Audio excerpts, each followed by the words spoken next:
Krysten Peek. I'm Krysten Peek, NBA draft analyst for Yahoo Sports. And tomorrow, all 30 NBA teams will be on the clock as they are choosing their picks for the 2023 NBA draft. Today, we're joined by my friend and colleague at Yahoo Sports who lives in New York City. I'm here in New York for the draft. We'll both be at the draft tomorrow. And he's making phone calls to teams just like I am. Yahoo Sports senior NBA reporter, Jake Fischer. Jake, welcome to the show. Is your phone crazy? Is this just like the craziest time of year? Like in terms of, you're an NBA reporter, right? Like you just finished the finals. What's a busier time? The draft in terms of trying to pin down what's happening, or the trade deadline or free agency? I think the draft is busier because free agency comes up after it. Like the deadline's the deadline. It ends February 9th or whatever date it is in next year and what have you. And then kind of everything relaxes and we get back to basketball. Like I remember a buddy of mine from Brooklyn, when I saw him at a Nets game, like the first Nets game after the deadline, they trade Kyrie, they trade Kevin Durant. And he said to me, wow, like I forgot for a second, like this is why we do this. Like we come here to play games. In the draft, like we have a week. The weekend will go quiet. I think Friday people will call their people and, there'll be the last remnants of like undrafted guys trying to get summer league rosters, and GMs will debrief with certain folks about what went down. But I think the weekend will probably be radio silence. And then we've got a whole nother week of free agency and all the free agency impacts that, vice versa, like teams' plans coming up in a week and a half from now are going to impact what happens tomorrow night, and the same thing the opposite direction. So this time is crazier, but it also makes it, I think it's easier because there's more information flying around, which I'm sure we can talk about how difficult it is to separate fact from fiction. Yes. But also what I always say is having an order, this year it's 1 through 58, that like we're all agents, media, team people, that we're all trying to figure out the exact same test. It's kind of, I think, more helpful to work through all the rumors this time of year, as opposed to just these teams want this type of position and these players are available. It's a lot easier, I think, to kind of work in concert with everyone to figure out what's going on. Okay, well, you and I, we hear a lot of rumors around the draft, like you just alluded to, heading into tomorrow. Some of them are real. Some of them are smoke screens. Sometimes you and I get different intel and you say, oh, I heard this. And I'm like, oh, no, well, I'm hearing this about the same team. How do you differentiate between what you're going to take as like truth Bible and what you're like, okay, an agent or a team is feeding me that for a reason? Either they want that player to fall so they have a chance at them, or it's an agent that wants, their player up the draft boards a little bit more. Like, how do you distinguish what is real and fake? Or can you? Yeah. Sometimes you can't. Sometimes you can't, because the person that has the answer either isn't answering you, or you can't trust them, or, insert another reason why the people who are actually like primary sources, you can't take, you can't get the absolute truth from their mouth and take it at face value. My approach is always like, I have my people that I really rely on and reach out to on a pretty weekly basis that I just kind of like collect rumors from. And then I take every rumor and every breadcrumb from, what could be, and try to break it down into whatever like portions of it are real. Let's say, we'll take the Utah trading up with Detroit thing right now. I call the Pistons, I call the Jazz. I try to figure out who would the Jazz be wanting to get. And then, from that one, like maybe we can, this is just jumping the line here, but like I had heard 2 weeks ago from someone I trust that the Jazz really like Anthony Black and think of him potentially as like the 5th player in a 5-player draft behind the top 3 and Amen. So when I hear that all of a sudden this week that he's the guy they're trying to trade up for, and then I call someone with Utah and they tell me every other player in that range but him is who they take, then I start to wonder like, oh man, like is the 2-week-old thing still accurate? Did it change? Is the fact he's the only name that this Utah guy didn't mention me mean he's the one? Like that's how I kind of go through that whole process. What about you? What do you do? I feel like when I get intel from agents, there's a little bit more of like they have an agenda because I do mock drafts and I write stories on the players. And so I don't weigh them as much as I do talking to other teams.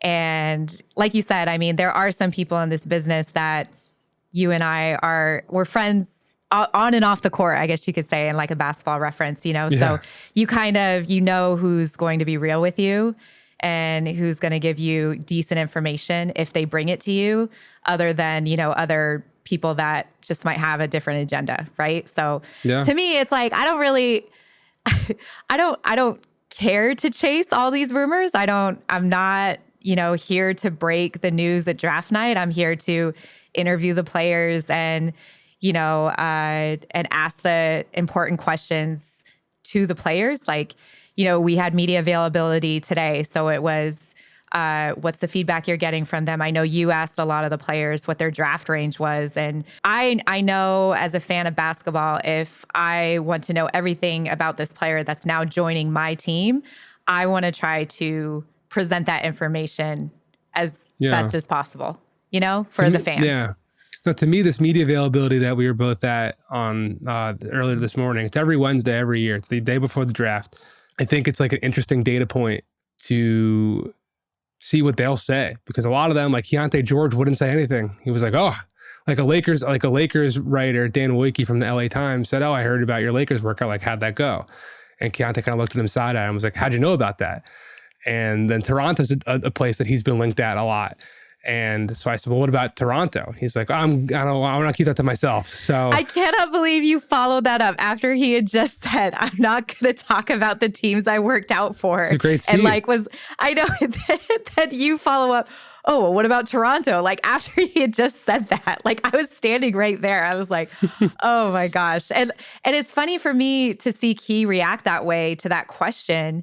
And I know we're getting ahead of ourselves. Keontae George, the Baylor guard, a bucket, a pure bucket. There's not a shot on the court that Keontae has ever taken where he did not love the shot. He loves the big moments. I don't know why he could possibly be sliding to the Lakers at 17, or if he wanted to protect that, if they wanted to try to make a play and trade up for him.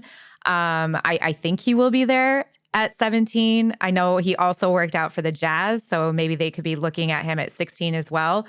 But the fact that I don't know if it was just like a prideful thing, the fact that the entire year he was considered a lottery pick, and now he might be slipping outside the lottery, and he doesn't want to admit that he's had to work out for teams in that 16, 17, 18 range. I've never seen a player react like that. Well, there's definitely been some talk of the Lakers potentially trading up. So maybe he wasn't supposed to reveal that there could be possibilities there. I don't know. I mean, I remember what year was Rui drafted? 2019, right? Yeah. Yeah. So Rui, there was this whole rumor that he had a promise. And I just straight up went up and asked him, said, "Hey, like, did you get a promise?" And he said, "I'm not supposed to answer that." And I said, "Is it the Washington Wizards?" And then he smiled even bigger and he said, "I'm not supposed to answer that." So those little moments I always think are fun. And for any of our listeners here who have been following on the clock here, and hear KP say things like, "Oh, like I know these guys," like they say, "Oh, KP, blah, blah, blah." I can tell you from up close and personal this year, she knows everyone, man. She's like their second mom, honestly. Maybe she doesn't want to be considered a mom, maybe like a cool aunt, maybe like a big bonus sister. auntie. Yes, yeah. But that's definitely, I mean, all these guys know her. They're also happy to see her. So clearly she's logging the miles and doing something right. We're lucky to have KP on the Yahoo Sports NBA team. Can I tell you a funny story? And then we'll get into different things at 2 and 3, and we'll talk a little bit about Cam Whitmore. But I had to tell you this funny story real quick. I was at Chris Paul's camp, and I thought I knew Chris Paul. Like, I thought we were cool. I'd see him at Peach Jam. He'd always wave. I would talk to his son. I got to know his mom. And I'm at his camp. This is last August. And Anthony Black's mom she's sitting next to me, and she's blonde. We look similar, I guess. And I guess she had shown Chris a picture of Chris and her younger son, Beckham, the day before. And then the next day I go up and I show him a photo of Chris Paul and AJ Johnson when he was little. And Chris turned to me and he said, "Oh man, this photo's great. This photo's great. Show them the picture of me with your son." And I was like, what? I don't have any kids. And I said, Chris, do you think I'm Anthony Black's mom? And he goes, what? And I was like, I'm not Anthony Black's mom. It's fine. So now because of that, Anthony calls me bonus mom because of Chris Paul. Thought that I was Well, he's got a little glimmer of blonde hair. So there you go. I know. All blondes look alike, I guess. Okay, let's get into a discussion at number 2, because I don't know if you listened to Brandon or Scoot today during their media availability. I don't even think either one of them know what's going to happen.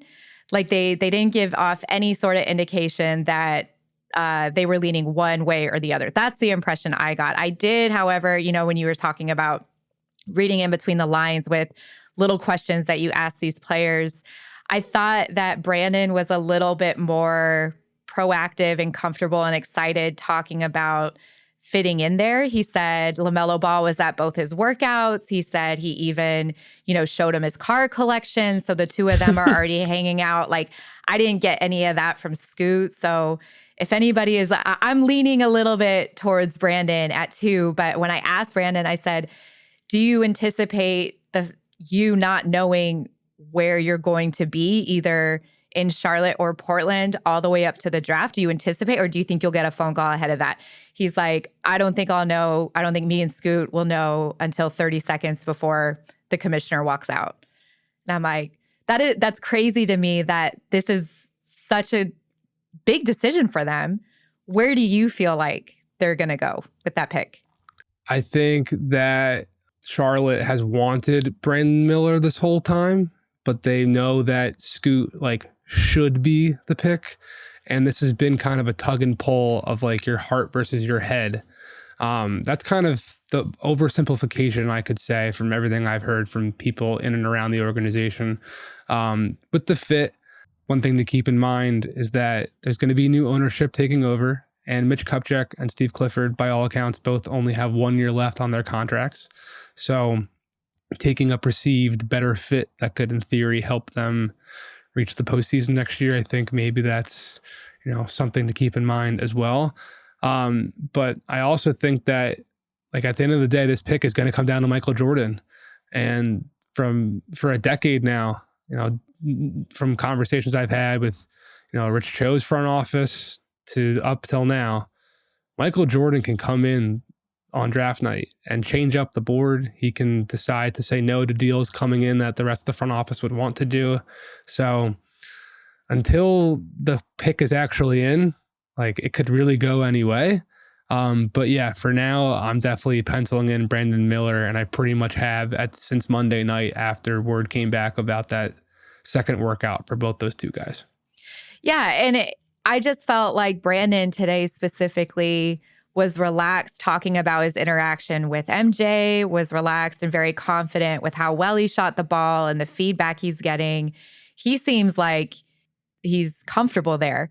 Where Scoot, when he was talking about it, he was more like, I'm going to compete wherever I am, which is so crazy to me to know what we saw out of Scoot in October against Wemby.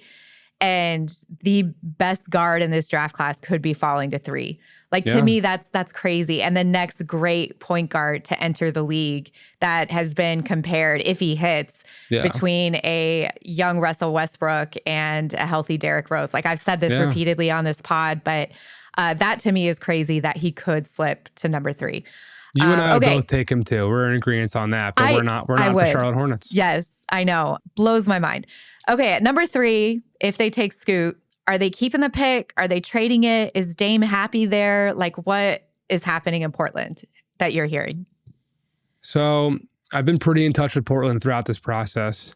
Look, the Blazers are only going to trade this pick for a top tier talent in this league, a top 25, top 20, all NBA caliber player. So to me, I reported yesterday, Bam Adebayo is someone they're trying to make a legitimate play for.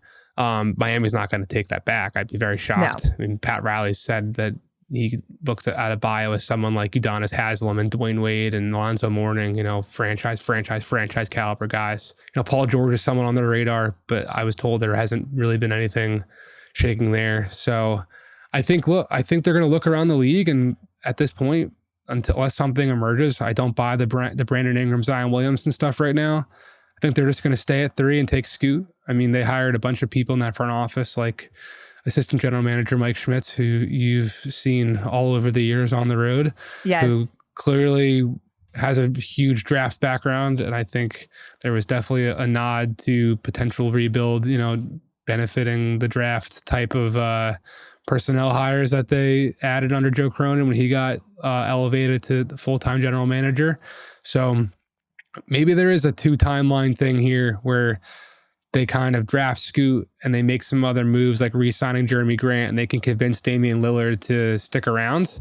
Everyone around the league is doubting that, right? Everyone around the league is saying, Dame's going to ask out if they don't trade that number 3 pick. But I think Portland's approaching this kind of similar to how Brooklyn approached it with Kevin Durant when he requested a trade before free agency began last year. They traded for Royce O'Neal. They made other moves and said, look, like, we don't really think that we have to trade you, and we think you've got the best chance of winning for a title or competing for a title right now if you stick with us.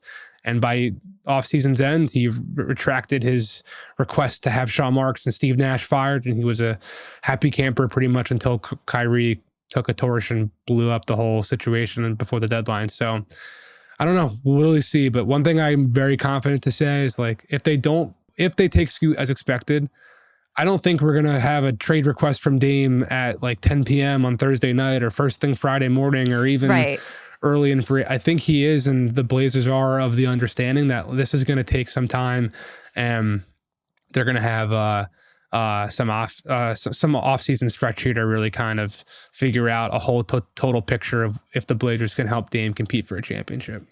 What's so funny to me is kind of this yin and yang, because obviously Dame is frustrated in his professional career. Like, he wants to win a championship, and he probably wants to do it with Portland. And he doesn't, the word is he doesn't want to have to be patient and watch these young kids, Shaedon Sharpe and possibly either Brandon Miller or Scoot Henderson, come up and adjust and get to his level. He's done a great job being patient with Anthony Simons, right? And I see that on the court. And then he's got this Formula Zero thing where he literally mentors these young guards coming up, and he like brings them in with his trainer, and he instills in them to the point where like media isn't even allowed in. I don't understand it. Like last year, we couldn't even go watch. They had this like press conference, and they're like, oh, come out for the press conference. And I said, okay, can I watch what you guys are doing? No. Can I talk to the players directly? No. Why would I come out? I'm not coming out. So it's funny to me that the word is he doesn't want to have to be patient and help these guys bring them up to his level and to a championship team. But on the side, he's pouring into these kids' lives and mentoring them, in the offseason. All right. Anyways, 4, I feel like we both kind of think it's going to be Amen Thompson. 5 is where I'm nodding for people who aren't watching us on YouTube. Okay. Yes. 5, I think, is where it starts to get interesting, because up until about a week or 10 days ago, Cam Whitmore was a strong candidate at 5. Now we're hearing he's slipping because of potential medical reasons. Not medical reasons, but there was something about his medical that teams didn't like, correct? Is that what you're hearing too? Okay. I think, it's curious. Whitmore's medical was done at the combine. So teams have had this in theory for a month now. It's a little curious why the week before the draft, all of a sudden he's falling because of the medical. I mean, it's definitely a thing that I know his camp is concerned by, and it's a legitimate thing that's happening. At least like the lack of security that they used to feel he'd be in the 4 or 5 range. Because like you said, there was definitely talk for a while he'd be number 4. I mean, I don't know, to kind of go through the whole smoke of this whole session, like, I don't know the veracity to this, but a lot of people were saying that Jalen Green was pushing for the Rockets to take Cam Whitmore. So you get to Detroit at number 5. I have heard all along, and I do believe that they pretty much have Whitmore, Asar Thompson, Jarris Walker, and Taylor Hendricks kind of in like this whole tier of guys that they're deciding between. So if you do think that we can get one of those guys at number 9, I understand why they trade down and pick up the 16th pick in the process. But if there's a guy come Thursday that they really like, and it's not Cam Whitmore, I am starting to wonder where he'd fall next, because we talked about Anthony Black at number 6, possibly. Indiana, I think, is going to trend towards power forward. Maybe I'm skipping ahead of things here. 8, Washington is where you start to think, all right, maybe that's a floor, but they get linked a lot to guards. Utah at 9, I think, is very undetermined. So it is kind of questionable where he will go if that 5 spot isn't locked in. I do have a sense that 10 to Dallas would be his floor there, from what I've heard. And then that could be the one event where the Mavericks don't trade that pick if Cam Whitmore's still on the board. You think, so if Cam Whitmore's still on the board, you think they keep their pick, but if he's not and Derek Lively or Taylor Hendricks are there, that they trade it? I think they're going to really look at options for that. Yeah. Because the Mavericks are just so asset strapped that if you're able to move down, I mean, when they got the 10th pick, I was like, oh, they got a nice player now to add to this Luka, Kyrie, very expensive tax bill or cap bill, and then the rookie scale contract contributor, that'll be great. But I think they're really looking at ways to try to move down and pick up additional, even if there's someone like Taylor Hendricks on the board. Derek Lively, if we want to get to that, I've never been so certain of that smoke there. It seemed like the Atlanta trade talks with the Mavericks moving up from 15, maybe getting off of John Collins, swapping to 10. Lively was just kind of like pinpointed there by people in that rumor mill, and I've never gotten a sense he really is a guy that either Dallas or Atlanta is like absolutely targeting there. So I don't know exactly where Lively's range is right now. Is this, before we take a break, I got to ask you, do you think that this draft is going to be one that is just, there's trades everywhere? You got multiple teams with first round picks. Are we going to see a ton of trades? Or like last year was pretty chalk. The year before was pretty chalk. But I feel like this year is the year that things could really shake up and teams go for the players that they really want. Yeah, that and the new second tax apron that's coming, and the fact that payrolls or salaries are just skyrocketing right now for veteran players. A lot of teams, I think, are going to be trying to trade up and get their guy or get their trade down and get a couple more assets here.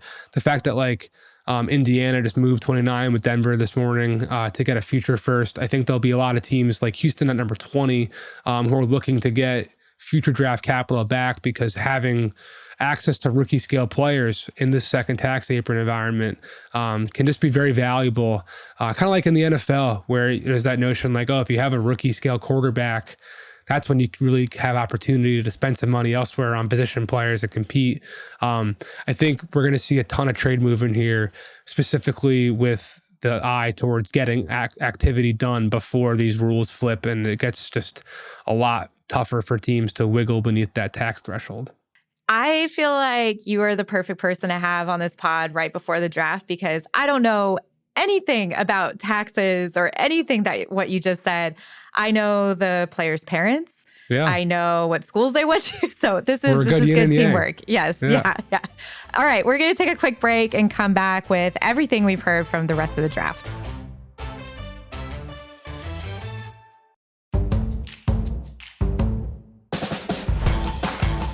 Welcome back to On the Clock. I'm Krysten Peek, joined by Jake Fischer, my colleague at Yahoo Sports. We're breaking down everything leading into the draft Thursday evening. First, let's talk about some news. We touched on it a little bit, Jake. The Denver Nuggets are trading 2024 first-round pick in 2023, the 40th pick in this year's draft, to the Indiana Pacers for 29 and number 32 on Thursday. What do you take of this trade? And I mean, this is honestly, this is a Denver team that's very established. They just won a championship. Are they just trying to get other young assets to bring in alongside, maybe Peyton Watson, Christian Brown, and Zeke Naji? Like, what do you take of this trade that they just did? Similar lines to what I was just saying about the tax apron and wanting to have, but a little bit specific with Denver in that Bruce Brown just opted out of his player option for next season. Super critical piece of that championship team, of course. And there's definitely some positive momentum, I think, about him sticking around. I mean, he might turn down some money long term, similar to how Bobby Portis did in Milwaukee, where maybe he'll sign a 1-year deal and then be able to extend for much larger after next season. But I think in general, as you know, our listeners might not, Calvin Booth is widely regarded as one of the more active scouts in terms of general managers around the league. There are very few, if any, top executives, like lead chief basketball decision makers, aside from Sam Presti off the top of my head, who kind of Tim Connolly, Calvin's predecessor, is now in Minnesota. Brian Wright. I see Brian out a lot at games too in San Antonio. Yeah. Calvin, I profiled him for Yahoo at some point in this season. I think he takes a lot of pride in being good at the draft too. So I think it might be a couple things, like a little itchiness to want to get in there and make a pick. Because this 2024 first that they traded, they just did another deal to get it from OKC. So they made 2 deals here to get into this first round, plus this extra second round pick. And if they're confident in their ability to pinpoint someone like Christian Braun last year at number 29, who can be an immediate plug and play player right now. You mentioned Peyton Watson earlier. Like, they feel confident in their ability to find guys at the back of the first and the beginning of the second round that should be able to be contributors. Maybe not next year, maybe the year after, maybe 2 years from now. They like Colin Gillespie from Villanova, who's been. If I got to actually spend some time around the finals, on the road, I would have tried to do something on Colin Gillespie, because he's like an interesting character in the whole Denver picture, where he's warming up on the court like by himself before every game. He's just kind of this player detached from everything else that's going on. I think Denver, number one, like ultimate lesson to learn here with this pick at 29 they just acquired from the Pacers, who also, Indiana they had 5 picks coming into this deal. They were not going to be taking all 5 of those picks. There was definitely talk of them wanting to move one of those later first to get a future pick to move those down the road. But I think Denver, they're going to be thinking who can come in and either impact us in winning right now, or someone that can replace Bruce Brown in theory too. Okay. And then when you're looking at, potential teams that could make moves either from this point till tomorrow, what are some of the teams you think that are either going to be looking to trade up or trade back for various reasons? Yeah. We talked about the Pistons and the Jazz. Yeah. Indiana's having a lot of conversations too. I'm not sure exactly what type of players they think are worth moving the 7th pick for. But that pick is definitely up for grabs. I'd say it's more likely Indiana. I know this could all sound like BS, but I do think it's more likely Indiana stays at 7 than trades down. Talked about Dallas. Of teams looking to move up, Toronto coming in at 13, they've definitely called about 10, but they've also called Brooklyn about 21 and 22. So I think a lot of this is going to be dependent, and it is every year, but this year especially feels like a lot of it's going to be dependent on who's there. There just is so much uncertainty of what the order is going to be, even though kind of the tiers seem to be roughly established here. So those are kind of, the Pacers were looking to move up, but for 26 and 29, clearly they didn't find anything, which is they sent this 29 pick out. I don't know if there's still opportunity for them to move up from 26 a little bit higher. The Lakers a little bit too, like we talked about, maybe moving up from 17, but that's the thing. All these teams who might move up, they could move down too. So yeah. Well, yeah, I look at like a team like Miami, they just made a run to the finals and sitting at, where are they, 18, 19? 18th. And pretty good pick in this class. And yes, it's a good pick, but there's also, I think, a conversation of, okay, if we trade back, what could we get there? Could we get Ben Shepherd at 28, 29? You know what I mean? Could we get Noah Clowney and bring him in alongside Bam Adebayo in the front court and add some size and rim protection? Or are we going to have to take him at 18? I don't even know what Brooklyn is going to do at 21 and 22. If they're going to try to package those up and move up. And it was the weirdest thing today at the media availability.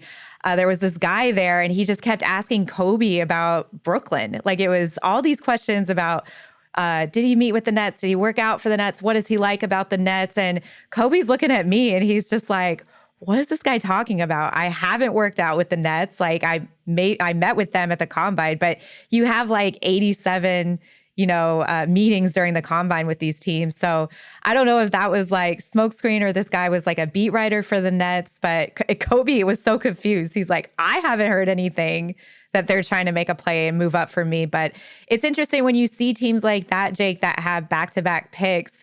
Do you think that's purposely? Like, do you think that they do it strategically so they have flexibility in the draft, especially a draft like this, to be able to jump up the board if they want to? I think the Nets just have a lot of things on the table, being that they just got a lot of things back from Kevin Durant and Kyrie Irving, and they don't exactly have a necessarily clear path forward from here. I mean, looking at how the team performed in the postseason, you'd expect point guard would be a clear positional need, with Cam Johnson and Mikal Bridges really rounding out their wings. But that also makes Royce O'Neal and Dorian Finney-Smith kind of expendable. And they're talking about various deals with both those guys. I don't know. You're right, though. Just generally having those two picks puts the team in various positions to trade one or to trade something else. I have no real sense of which direction they're leaning to go, because I think they're a team like many that's putting a lot of things on their board right now, and then depending on how the chips fall, they'll decide certain directions. But I do believe and have been told they've got deals on the table that they would do. They've got like a pick available for Royce O'Neal, and they've got a pick and a player available for Dorian Finney-Smith.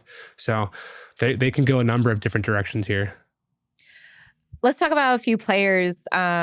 We talked about trades, and this happens every year. We always hear names, that are called way earlier than we think. I think everyone remembers when Cam Johnson was picked 11 and Kobe White, his teammate at North Carolina, was in the press conference, and he's like, yo, Cam went where? He went where? Like, he was as shocked as everyone else. Who are a couple of players that you think we're going to hear their name called sooner than are projected right now, and what we think? I see the ones you've written, so I'm not going to say them. I'm going to say mine. I mean, Kobe Buffkin, who you were just talking about, seems like a quick, like a fast riser out of Michigan. You filmed a nice little back and forth between his teammate Jed Howard, asking him some questions today. And Buffkin could go as high as Washington at number 8. That's how it's been, phrased and categorized around the league. And then Omax Prosper from Marquette. He, had to go to the combine and perform to kind of really cement himself as a first round caliber prospect. And now he's in the green room. So I think there are teams who are trying to trade up into the 20s to go get him. Like, Absolutely. There are teams in the second round. No one I really want to name right now. But I think he's going to potentially go like early in the 20s, not just like sneak into the first round, which was something that would have taken a lot of people by surprise when we all descended upon Chicago in the beginning of the week of the combine. Absolutely. I would agree too. I mean, you see these players every year at the combine who do themselves the most favors. Do you know what I mean? Like they play. We saw it with Jalen Williams, and he ended up being a lottery pick. I don't think Omax is going to make it all the way to the lottery, but I think that there's a lot of value for the wing position and what he can bring to an organization right away in terms of his defensive versatility and his length. And like, you can plug him in immediately, I think. Okay, my two guys, thanks for asking, are Victor Wembanyama's teammate, Bilal Coulibaly, the 6'7", 6'8" guard with a 7'3" wingspan. Victor had very, very nice things to say about Bilal today. And not only that, but he kind of did it giving Americans and the players a little dig, saying, no, he is a true 6'7", and his wingspan is a true 7'3". We don't lie about our measurements in France the way some players do in America. And it's so funny when Victor says stuff like that, because it's almost endearing. I don't know if it's because he's European. It is endearing. And the way he says it, I mean, it was the same thing when he said, oh, if I had never been born, then Scoot Henderson would be the number 1 pick. Like, when he said it, it wasn't like a dig. He was just, the way he said it, he just truly believes, yes, unfortunately, I was born, so Scoot will not be the number 1 player. I will. And it's just little things. Yes, the little things that he says. It's anyways. So I think Bilal is probably at play as high as 8. I think he's at play at 9 to the Utah Jazz, as well as Orlando and OKC in that lottery range. And remember, Jake, like, this is a player when we were all in Las Vegas in October watching the Mets 92 play, we weren't really paying attention to Bilal. It was his progression across the season and his growth, I think, is what really surprised a lot of NBA teams and how fast he grew as a player and a prospect. And so I think that's why we're seeing him shoot up the boards. And it would not surprise me if he was a top 10 pick. And the other guy I have to say is Jaime Jaquez Jr. out of UCLA. Just a tough player who, swaggy player. Oh he my was God. the swaggiest guy dressed today. The swaggiest guy Oh, he totally dressed. was. He was so smooth about it too. Yes. But for him, it's like you look at, I think Caleb Martin and what he did for the Miami Heat. Caleb, right? That's the one? The twin? Okay. Hey, what he as a twin, you got to get these guys I know. straight. That's why I had to double check. By the way, on that note, I listened to your great podcast with Adam Finkelstein. Finkelstein? Yeah. Finkelstein. You guys are talking about how to tell them apart. And the second they sat next to each other today, Amen and Asar sat down, I was like, oh, I'll never be able to not get these two confused. Like I saw the difference, and I can't tell you, I can't pinpoint it, but just seeing them sitting next to each other, it's very clear to me which one is which. I can't tell you, but it's just the twin intuition. I don't know. Well, it has to be that. Although in the beginning, I struggled with it a little bit. I had to really coach myself. Okay, Amen's hair flops down a little bit in the front. He's got like a little higher cheekbones. So it's like those things I really had to hone in on. But yeah, you're right. Like it's got to be a twin thing. For those of you that don't know, both Jake and I are twins. I have an identical twin sister. He has a fraternal twin sister. So anytime, there's 3 twins in this draft, Jake. We could do a whole podcast on the twins. It's amazing. It is crazy the mathematical odds of there being so many identical twins in the NBA compared to like the chances of there being identical twins in the world is kind of like I don't know the math. If there's anyone out there who wants to email us the numbers, or if one of our producers wants to look it up right now, it's really insane. Like it's actually a statistical anomaly that this has happened. Yes, and the fact that they're both going to be top 10 picks is also very crazy. But we're not talking about them. You can go back and listen to that entire podcast when we dissected Amen and Asar Thompson as players, prospects, fit, everything. I want to talk about Jaime Jaquez Jr. And what I was saying is like, I feel like teams were watching the finals and they were seeing how productive Caleb Martin was for the Miami Heat. And they were looking at this draft and saying, okay, who is Caleb Martin in this draft? And I think a lot of them are coming to the conclusion that Jaime Jaquez can be that guy where you can plug him in right away. He makes great plays. He's tough. I can't remember where I was telling the story, but UCLA, Mick Cronin has this thing. It's a dog bone. And every game, whoever wins the most 50-50 balls, they get to sign the dog bone. And then at the end of the season, whichever player has the most signatures gets to keep the actual bone. And Jaime won it every single year at UCLA, which is just insane. It just shows like what a competitor he is. And also the fact, I know I don't know if I said it here on this podcast, but during the summer, I'll go to LA and I stay in the gym. You know this, Jake, like I can't help myself. I'll find every NBA run I can and I'll go and I'll watch. And whether that's in Long Beach, whether it's in Santa Monica, whether that's at UCLA, whether that's in the Valley, I will find it and I will go and I will watch. Jaime is at every single run I ever go to in the LA area. It doesn't matter who's playing, who's on the court. He chases competition. And a lot of the runs do take place at UCLA. It goes back to like the Magic Johnson days. Yeah. Now they're the Rico Hine runs. But even outside of that, I mean, he was everywhere. He was all over the city. So I think teams are starting to, get an idea of who he's going to be as a professional. And I think that's why we might see his name called higher than people are expected. Yeah. Agree? Disagree? I do. I mean, this is not his player comp by any stretch, but guys like Boris Diaw, who like do everything at like a B+ level, but not necessarily anything at an A+ level, have a lot of value.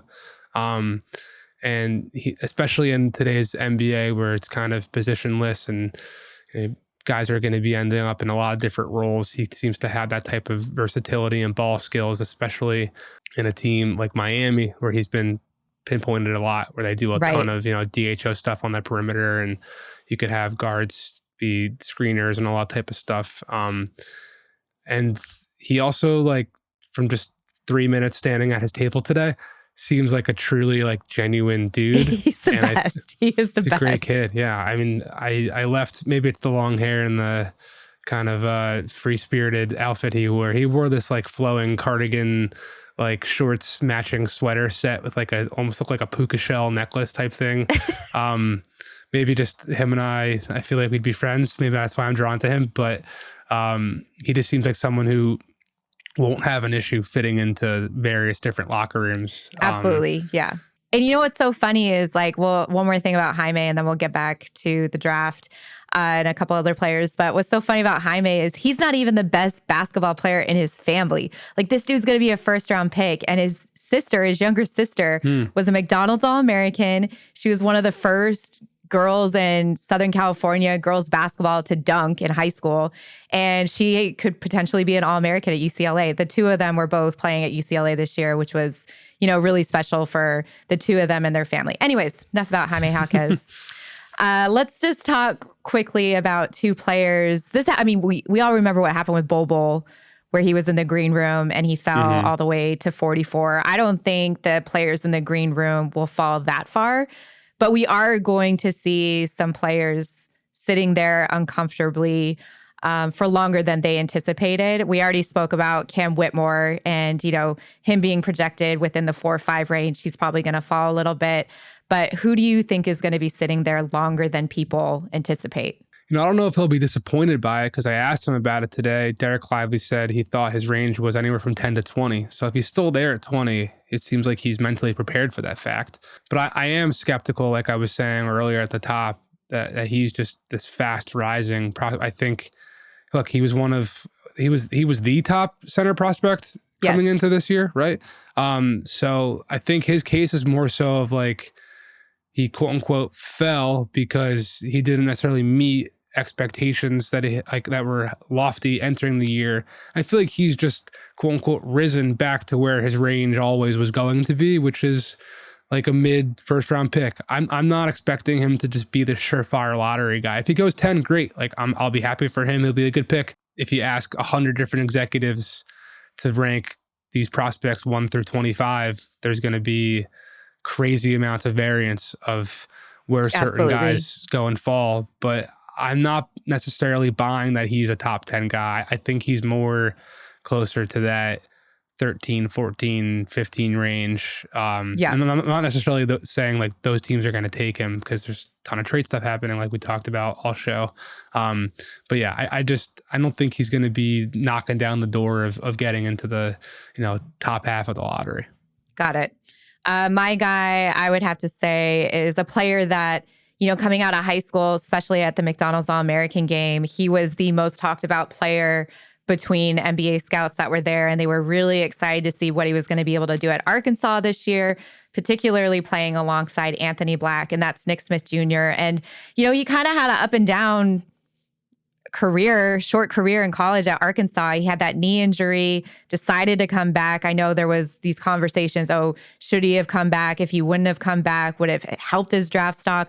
I'm not sure, because I think what we did see on the court is glimpses of, if he hits, he could be a cross between Emmanuel Quickley with his floater in the lane and Tyrese Maxey with how well he is off the dribble, and he's kind of shifty in the lane like that. And he's smaller than, the 6'7" guards that we're seeing projected towards the top. But this is a guy, in most mock drafts leading into the season, he was a lottery pick. And now I think he's, falling more towards the mid to late first round. And that could honestly end up being a better situation for him anyways, because there's more established teams there. They're not looking to rebuild around a specific guard. I think he could shine there. But in terms of where he was at the beginning of the season to where I think we'll see Nick Smith Jr. and his name called, he's going to be later than people expected. Do you agree? I do. Okay. I mean, you've been following, I think one big value that, really comes from following this thing year on year, like throughout the season, like you do, is it keeps you in line with the benchmarks of this season, where like, once we get into conference play, once we get to the tournament and narratives start to, so you always have like your 2 feet on the ground, not getting too high or too low with how this stuff goes. So I think your read on the flow of someone's range from year end to now is probably as good as anybody's. Oh, well, thank you. That's why I brought you on the pod, Jake, is to gas me up a little bit before tomorrow. Well, Jake, this was fun. It was fun. Well, that's going to do it for us, the two of us. Thank you to Jake for giving us some of his time. You can follow him on Twitter at Jake L. Fischer. Follow me too on Twitter at Krysten Peek. Thanks to John and Stone for working hard to make this podcast sound and look great. Jake and Dan will be back with a new episode of No Cap Room Friday morning to recap everything that happened on the draft. This is the last episode of On the Clock for this year, but I'll be on with Vinny Goodwill on Monday for a new episode of Good Word with Goodwill to talk all about the 2023 draft and look ahead to the 2024 draft. And hello, we're entering Bronny James era. Thanks for listening, and we'll see you guys then.